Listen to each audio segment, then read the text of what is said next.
In this video, you will see a Band 8 Plus interview with an Ielts aspirant who is all ready to take the Ielts speaking module. Keep noting the useful language from the screen.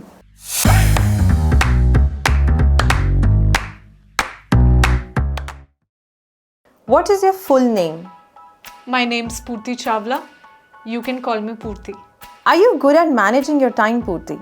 Well, honestly, I would not say I have a flair for it. I don't really have a system in place to organize things.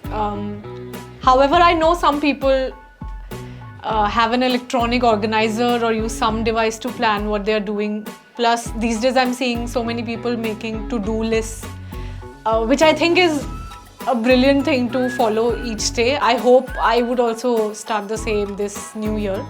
Still, I always make sure that I'm on time for appointments and things like that. And I meet deadlines and get things done. How do you manage your time? As I said, I don't have any specific system in place to manage my time. For example, if I am, just at work and I have a lot of cases, I go through, them each day and decide which I need to tackle first. At work, we do have an online diary which I use. So in that sense, I do manage my time to an extent. When is it most important for you to manage your time?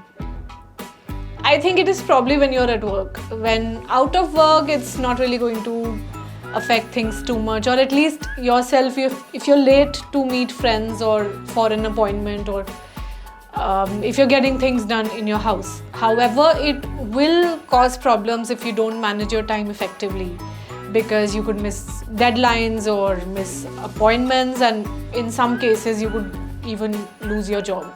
So I think it is most important to manage time at work. Describe an activity you do to stay healthy or fit. You should say what the activity is, when and where you usually do it, how you do it, and explain how this activity helps you keep healthy or fit.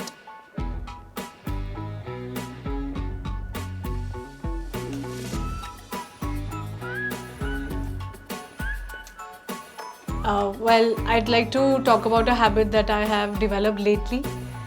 Health is wealth, and therefore everybody should take their fitness issue, really seriously to live a happy and healthy life.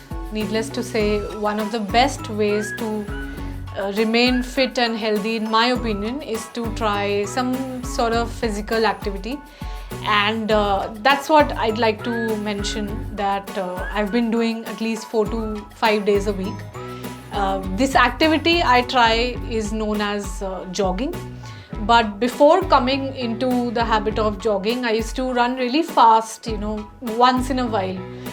But the problem with running fast was that I used to sweat profusely and eventually get very tired.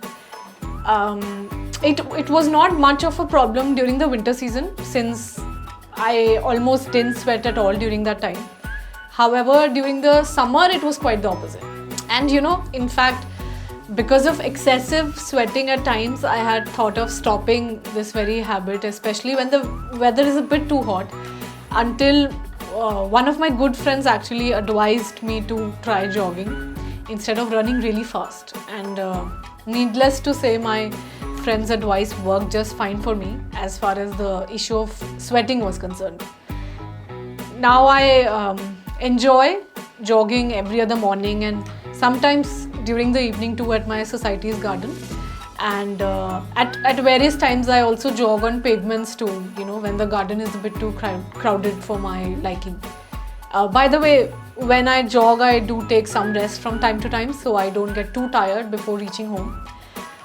I think I really enjoy this activity because it not only helps me burn the extra fat in my body, but also keeps my heart healthy. And besides, this activity revitalizes my lungs also, since I get to enjoy a lot of fresh air in the public garden. And I think this is one activity that I do often to keep myself healthy. How healthy is your country's food? You know how there are some people in the world who eat food purely because of their nutritional values, while there are others who eat their food primarily because of the taste. and then of course for nutritional values, which is totally fine.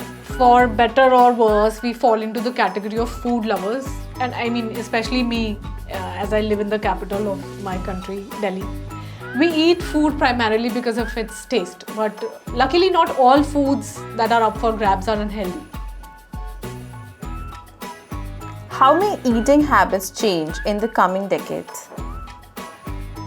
Well, I firmly believe that with globalization at such a rapid pace, people will actually forget about, the idea of eating traditional food as we all start preparing and enjoying food from different kinds and different parts of the world.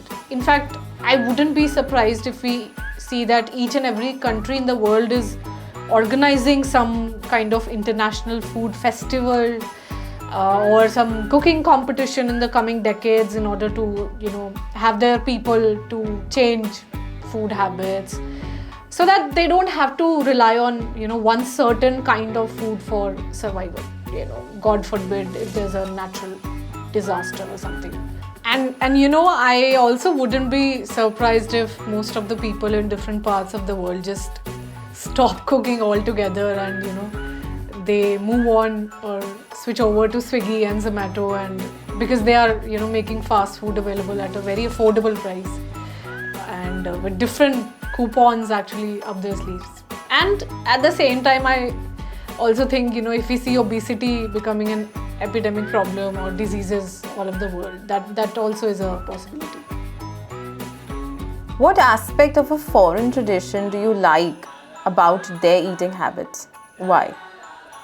I pretty much like all traditions with regards to eating habits, as they help me to understand and appreciate diversities in our world in a better way.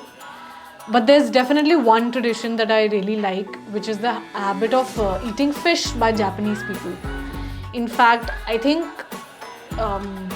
fish is such a prominently featured thing in their menu that an average Japanese person consumes more than 150 pounds annually, something like that I read sometime.